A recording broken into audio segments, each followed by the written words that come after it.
Sabe, eu acredito que todos nós merecemos uma chance de grandeza. Mas antes é preciso acreditar que a grandeza existe. A existência dele não ameaça só essa crença, como também a nossa existência. Acredito que há um risco quando algo real se torna um mito. Acredito que quando isso acontece, nós perdemos a parte de nós mesmos que anseia crescer. Porque frente a um mito, nós não podemos vencer. E bom, pelo menos isso é o que o Lex Luthor defende. Depois que eu terminei a análise emocional do Superman, muita gente veio perguntar pra mim se eu poderia falar do Lex Luthor, porque eu acabei não citando ele durante o vídeo e tudo mais. Acontece que eu tenho a melhor história possível pra falar sobre esse personagem, que é nada mais, nada menos que Lex Luthor, o Homem de Aço. Escrito pelo Brian Azzarello, com desenhos maravilhosos e que eu quero mostrar pra vocês durante o vídeo, enquanto eu comento sobre a psique do Lex Luthor e desse empreendedor bilionário aí que a gente conhece tão bem, e por que ele é tão interessante como vilão e o que faz dele, o que torna ele uma ameaça muito maior para o Superman do que, por exemplo, um General Zod ou até mesmo um Mongun, que são ameaças físicas a ele. Ele, na verdade, atinge um ponto onde o Superman não consegue proteger o tempo todo, que é a imagem, a reputação dele perante as pessoas. Toda a estrutura de esperança que o Clark tem em cima do que ele acredita, do que ele faz, o Lex Luthor é a verdadeira antítese disso. Se o Clark é o alienígena, é aquele que está acima de nós, o Lex Luthor é o humano. Só que a gente vai entender que na verdade não é bem assim. Ele na verdade mascara isso com muita hipocrisia, narcisismo e egocentrismo. Então se inscreve aí no canal para acompanhar mais os meus vídeos do meu conteúdo e vamos lá acompanhar essa história. Bora lá! A história já começa com Lex Luthor no céu de Metrópolis, observando a cidade acima de todos do alto dos prédios da sua empresa LexCorp. Com seu monólogo sobre as alturas que o homem pode almejar e das profundezas que o sacrifício humano pode chegar. E ele tá falando isso com um funcionário dele da limpeza e se mostra bastante razoável, na verdade. Ele pergunta pra ele como tá sendo o seu dia, pergunta sobre sua família. Na verdade, é um bom ponto que o Brian Azzarello escreveu aqui, porque é uma quebra de expectativa muito grande reconhecer que o Lex Luthor poderia de alguma forma tratar os empregados com respeito, sabe? O faxineiro até responde sobre o seu filho, dizendo que ele tem 13 anos e adora ciência, mas falta muito nas aulas. O que prontamente já faz o Lex entregar para ele um incentivo para o filho dele estudar, um convite para uma excursão para a Torre de Ciências de Metrópolis. E eu tô citando isso porque é algo que vai ser importante mais pra frente, se liga nisso. E em seguida nós já somos apresentados à secretária de Luthor, a Mona, que é uma figura recorrente para quem não sabe. Ela é a funcionária do Luthor lá no filme de 78, inclusive. Só que ela acabou nascendo nos quadrinhos mesmo lá pela Era de Bronze, um pouco antes disso. Aqui, a Mona se insinua bastante sexualmente pro Luthor, que até devolve seus flertes e acaba tendo uma relação mais íntima do que se espera de uma funcionária. O empresário até pede sugestões para ela em relação a seus projetos, mesmo ela tendo a função de secretária apenas. E veja só, uma coisa interessante dessa história é que durante toda a narrativa, o nome do Superman não é dito em nenhum momento. A gente sabe que ele está falando dele, mas o Lex nunca fala o nome dele. O que é muito interessante se você atrela isso ao fato de que por diversas vezes a gente vai ver o Superman com essa expressão aqui durante a história. Essa expressão sombria, maligna, praticamente demoníaca. E sabe o que é mais interessante? É porque, na verdade, essa é a forma como o Lex enxerga o Superman. Inclusive, todos os quadros pertinentes a essa história são sempre colocados na perspectiva do Lex Luthor, eles são montados para isso. Então, toda vez que você vê durante a história o Superman com essa expressão, não é que ele está fazendo de fato isso, ele está sendo o Superman normal, que é um cara bom, um cara que a gente conhece, principalmente para quem viu a minha análise emocional que eu fiz dele. A questão é que, para o Lex Luthor, o Superman é daquele jeito, nós estamos vendo ele com os olhos do vilão. Muito da hora, né? Isso é um detalhe muito bom. E nas palavras de Lex Luthor, você foi chamado por alguns de o maior escudeiro do mundo, que luta pela verdade, justiça em um amanhã melhor, como se tudo isso fosse uma indivisível Santíssima Trindade. onde o modo de vida americano se desenvolve constantemente de uma noção que se mostra uma verdade, mas também uma verdadeira farsa, de que todos os homens são iguais. Os homens. Você não é um homem. E mesmo assim o adoram como um deus. Então me diga, que redenção você oferece a eles? Sei que esses olhos vermelhos olham através de mim como se eu fosse um mero empecilho, mas quando eu olho para você, vejo algo que nenhum homem pode ser.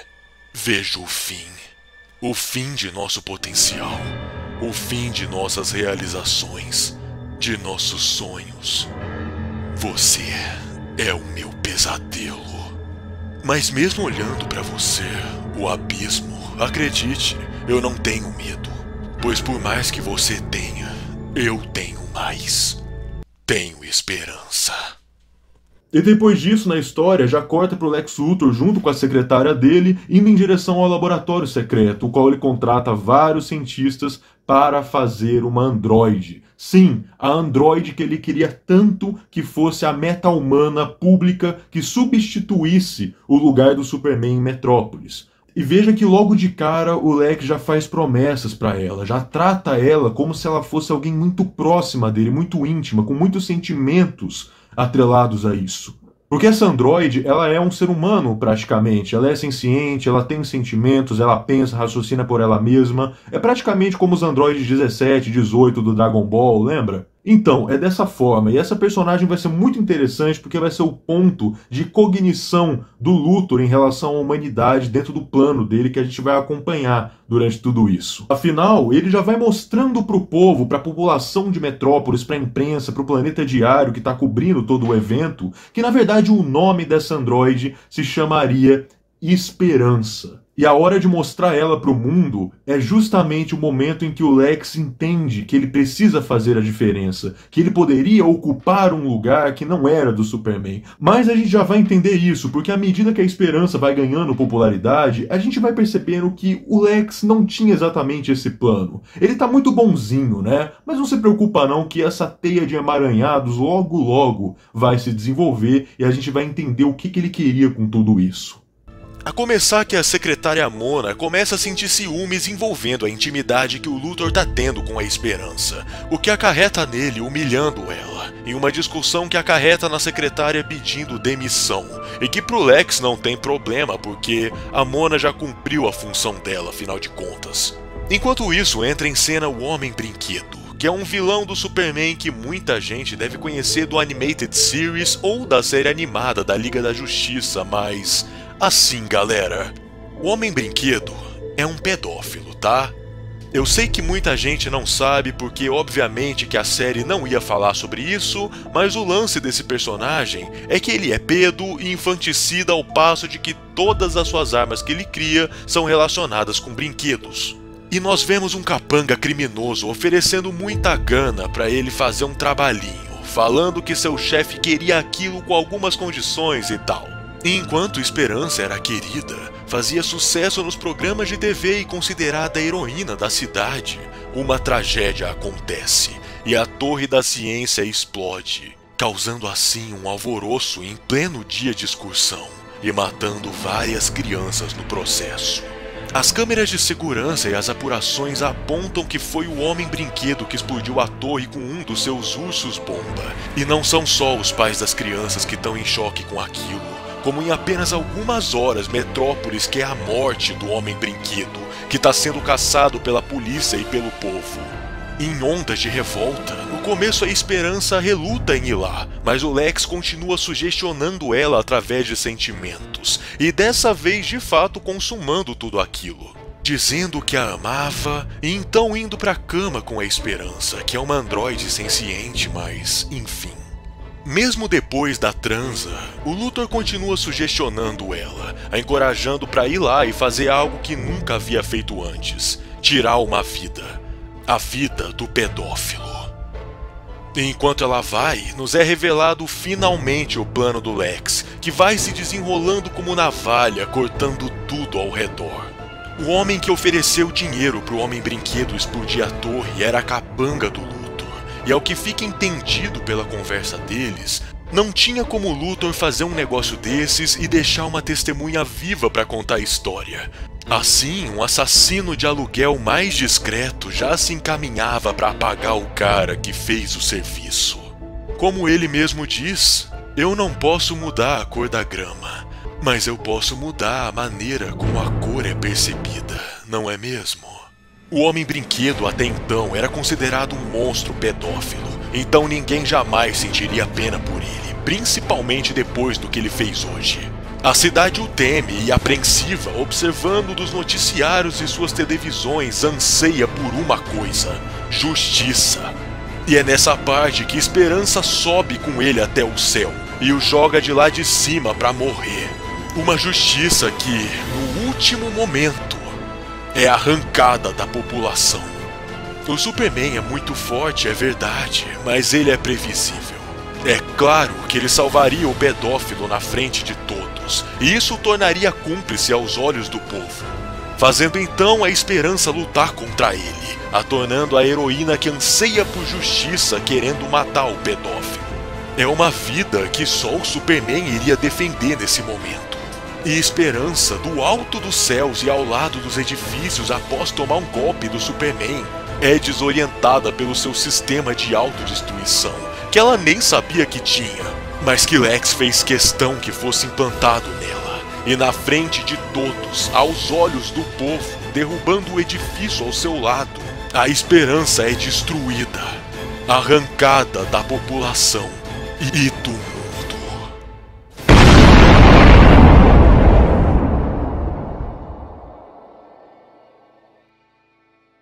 Seu silêncio diz muito. Você entende minhas palavras, mas se recusa a acreditar o que elas significam. Por quê? É por você ver na humanidade algo que na verdade não existe?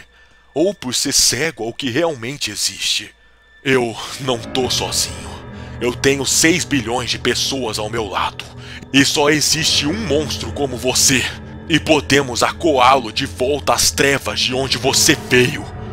Se o que o mundo viu você fazer hoje fizer uma pessoa mudar de opinião quanto ao que você é, tudo isso terá valido a pena.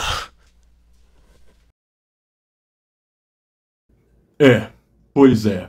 Vocês perceberam, não é verdade, que todo mundo que se envolveu com este filho da puta do Lex Luthor acabou se fudendo no final, né? Desde o funcionário dele, que era o faxineiro, que então levou o seu filho para a torre de ciências, depois essa torre que explodiu, matando o filho dele. Isso não é dito, mas fica bem evidente, principalmente depois que você lê pela segunda vez nessa história. A própria secretária se demitiu depois de ter uma treta braba com o Lex Luthor, porque ela viu que ela era descartável, ela já não era mais útil, então ele deu um chega pra lá nela, mas é claro que antes disso ele tinha que humilhar ela de todas as formas, inclusive de cunho sexual durante a história. E ainda tem o fato de que, tudo bem, o Homem-Brinquedo foi feito de bucha de piranha. Ele já queria mandar ele pra morte logo. E é aquela coisa, mesmo que a Esperança tivesse jogado e o Superman não tivesse pegado, foda-se, ele ia morrer e a Esperança ia sair como a heroína vitoriosa da cidade. A questão é que o próprio capanga que ele mandou chamar e entregar o trabalho pro Homem-Brinquedo depois se fudeu.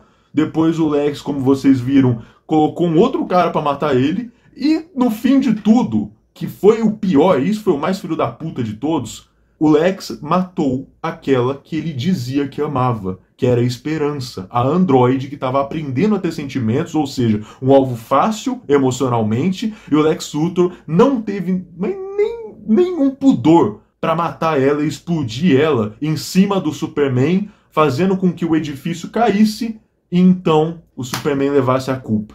Então, depois de tudo isso, como ele mesmo disse, se uma pessoa, depois de ter visto o Superman salvando um pedófilo e causando destruição na cidade, se uma pessoa mudou de ideia em relação a ele, ele já se dá por satisfeito. Esse que é Lex Luthor, um narcisista, egocêntrico, inteligentíssimo, porém manipulador e um gênio, acima de tudo. Ele é um cara que faz planos assim muito fodas e esse aqui foi um deles. que demonstra tudo que o Lex Luthor é, e você pode encontrar aqui nessa história Lex Luthor, o Homem de Aço, que tá bem baratinha. Eu vejo que muita gente nem liga pra essa história, eu vejo nas livrarias por 20 e pouquinhos reais aqui, ó, capa dura, 20 e poucos reais, ninguém se importa, parece que ninguém conhece, mas se você conhece agora, sabe que vale a pena de comprar e de ter na sua coleção, ler e falar sobre isso, principalmente se você gosta do Superman, para conhecer o maior vilão do Superman, se pá, um dos maiores vilões dos quadrinhos de todos, talvez só perca pro Coringa, né? E é claro, um dos meus vilões favoritos, porque lá no fundo o Lex Luthor tem inveja do Superman. Ele não suporta a ideia, ele como um grande bilionário, não suporta a ideia de que existe alguém acima dele, alcançando o que ele não pode alcançar, indo para os céus, sendo que ele é um cara que já tentou alcançar os céus e não conseguiu pela sua própria humanidade. Então o Lex vem com aquele papinho de que eu acredito na humanidade, eu acredito em nós, mas ele passa na frente de todos para conseguir isso, inclusive de outros humanos ao redor dele. Ele é um hipócrita egocêntrico que faz isso por puro narcisismo e inveja do Clark, do Superman, de quem ele é e principalmente o símbolo que ele se tornou para as pessoas. E ele tentou replicar isso com a esperança durante essa história, mas fez isso daquela maneira vil que ele tanto faz o tempo todo, né? É isso, galera. Se vocês curtiram, acompanha mais o meu conteúdo, se inscreve aí no canal. Valeu, falou e até mais!